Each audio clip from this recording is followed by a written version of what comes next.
Bonjour, je m'appelle Mathieu. Alors, je suis issu d'un baccalauréat série scientifique, à la suite duquel je me suis orienté sur un DUT en mesures physiques qui s'articulait dans mon projet professionnel. J'avais un profil très scientifique et c'est à la suite de ce DUT où j'ai décidé de faire un profil davantage ingénieur, davantage plus technique, plus terrain. J'ai choisi un petit peu l'UTT par volonté, c'était vraiment mon premier choix. Donc je me suis orienté à la suite de ça sur la branche système industriel pendant un an. Et ensuite, je choisis ma filière en dernière année LETS, donc logistique externe et transport.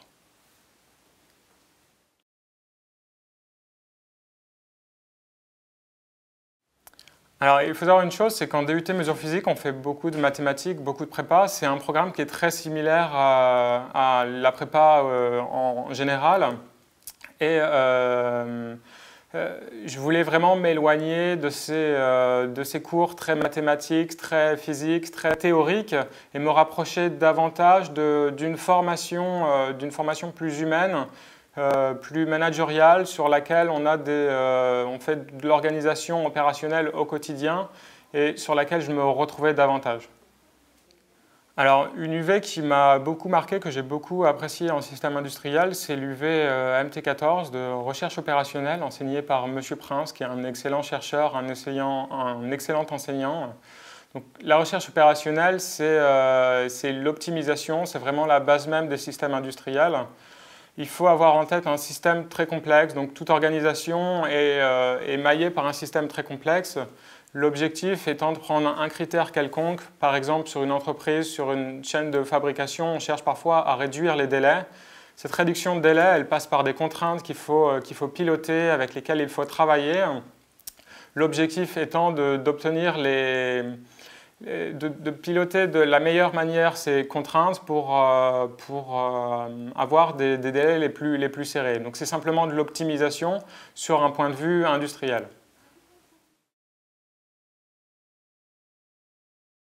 Alors, je suis parti en Finlande, à l'université d'Oulu, pour plusieurs raisons. Alors, j'ai regardé dans un premier temps les différentes universités proposées par l'UTT, qui sont assez vastes en soi, dans laquelle je pouvais me retrouver les cours qui m'intéressaient réellement et en profiter pour choisir d'autres cours, d'autres enseignements qui ne sont pas proposés à l'UTT.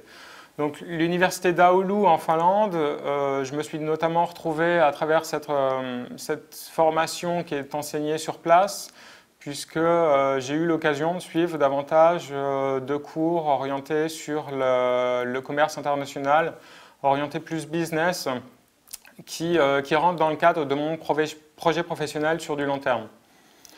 Et également, puisque j'avais cette volonté de vouloir me dépayser, de vouloir partir pendant 6 mois dans un pays nordique où en période la plus sombre de l'année, il fait nuit toute la journée. Et c'est quelque chose de très enrichissant sur le point de vue personnel et également professionnel sur la richesse des cours qui étaient enseignés sur place.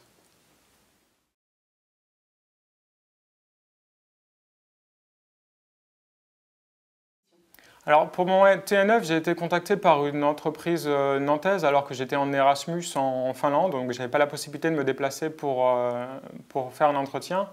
C'était donc une entreprise en agroalimentaire, l'entreprise InVivo NSA, qui est un des leaders sur le marché au niveau français. Par le biais d'un site internet notamment, j'avais trouvé une offre en ligne sur laquelle j'ai postulé. J'ai très vite été recontacté où on m'a proposé plusieurs offres. Donc c'était un stage qui s'articulait avec ma formation, puisque c'était un stage en logistique et notamment en transport, sur la gestion de projet. Et c'est mon carrière professionnelle n'étant pas encore vraiment définie, c'est un projet qui me permettait de m'ouvrir l'esprit sur vraiment le monde de la logistique, sur le monde du transport. C'est une première expérience pour moi, une expérience très enrichissante et avec le recul, que j'ai beaucoup apprécié.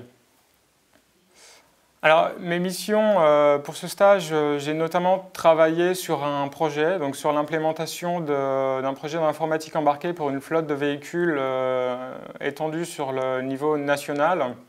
Donc, je travaillais notamment avec des fournisseurs, des prestataires de services et en parallèle sur la gestion de projet dans sa globalité avec la direction de l'entreprise.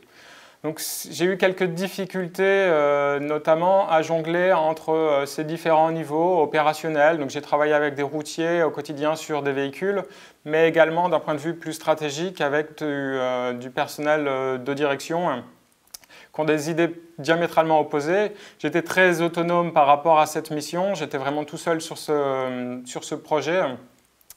Et ça m'a davantage apporté. C'est vrai que c'était pas évident pour moi, dans un premier temps, pour une première mission en logistique et en transport, de pouvoir prendre autant de responsabilités. Et avec le recul, j'ai beaucoup apprécié cette mise dans le bain, finalement, du monde professionnel en autonomie sur différents aspects à la fois opérationnels et stratégiques.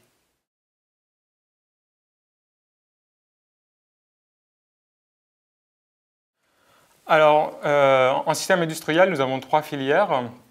La première que je vais citer, c'est Sphère, sûreté de fonctionnement, risque et environnement, dans laquelle on travaillera plus sur des fonctions internes à l'entreprise, sur donc, comme l'intitulé en parle, la sûreté de fonctionnement, du contrôle, de la qualité, de l'hygiène, de la sécurité, de l'environnement. La deuxième, qui s'apparente plus à de la logistique, donc c'est LIP, logistique interne et production, où on travaille sur des problématiques de planification de la production, sur des problématiques de logistique d'un point de vue interne à l'entreprise, sur la gestion des flux de matières premières au sein d'une industrie. Et la troisième, c'est LET, logistique externe et transport, qui, elle, s'occupe plus de la partie externe de l'entreprise d'un point de vue logistique, donc notamment sur des problématiques de transport. Donc moi, j'ai choisi cette dernière filière, LET, pour la simple et bonne raison que j'avais un profil, donc une fois où je cherchais à m'externaliser de l'entreprise. J'aime beaucoup travailler avec des fournisseurs, cette relation toujours avec l'humain, et également puisque j'ai un fort attrait sur la partie internationale et sur la partie entre les différents échanges internationaux, le commerce international et le transport international dans son sens global. Alors, en logistique externe et transport, on a vraiment 2 types de débouchés. Il y a une première partie des étudiants qui s'orientent plus sur des métiers du conseil, donc, dans des entreprises qui proposent leurs services à des industriels, donc toujours sur des problématiques de transport, de supply chain en général. La supply chain étant la chaîne d'approvisionnement, qui est la logistique, mais d'un point de vue plus process. Et l'autre moitié de la promotion, on s'oriente plutôt sur des industriels, sur des gros sites industriels, pas forcément dans l'opérationnel, pas forcément dans des entrepôts, également en entrepôt, sur de l'optimisation au quotidien et sur des fonctions plus stratégiques, donc toujours sur des fonctions de supply chain également, logistique et de supply chain.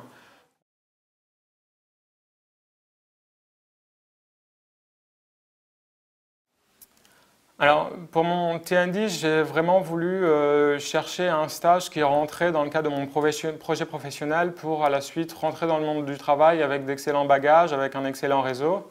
Je me suis orienté sur un secteur qui est très présent au système industriel à l'UTT, sur le secteur du luxe. Donc, je me suis concentré sur les offres du secteur du luxe. J'ai eu la chance, de par le biais de l'université et des anciens de l'université, de trouver une offre chez Louis Vuitton que j'ai saisi à bras ouverts. J'ai eu la chance de travailler pour Louis Vuitton pendant 6 mois et j'en retire aujourd'hui une expérience formidable. Donc j'ai eu l'occasion de travailler au sein de la direction de supply chain sur l'activité vitrine.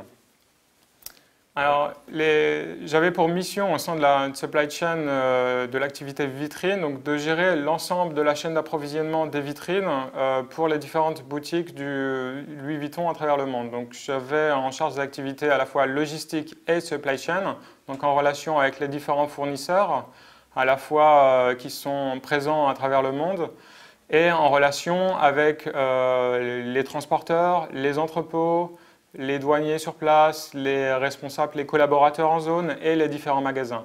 Donc c'est une mission assez complexe, on a 470 magasins, on peut avoir par projet une dizaine de fournisseurs sourcés à travers le monde. Le défi étant en entière autonomie, puisque j'étais vraiment tout seul sur cette mission-là, de pouvoir gérer une supply chain, on va dire, avec un niveau, avec un poids international, avec un certain budget, en entière autonomie, dans des timings très serrés et qui étaient parfois vraiment loin d'être simple. C'est une mission qui nécessite énormément de responsabilité, énormément d'autonomie et qui en retour apporte vraiment beaucoup. Donc c'est vraiment l'avantage, c'est que c'est très transversal. Aujourd'hui, on a des postes en supply chain, en logistique qui sont souvent très concentrés sur certaines fonctions. J'ai eu l'avantage d'étudier un panel très large de ces fonctions à travers mon stage.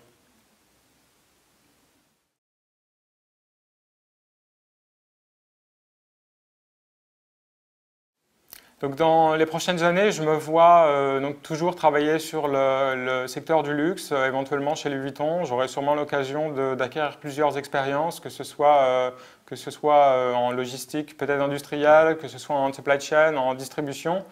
Idéalement, je souhaite développer une compétence à l'étranger.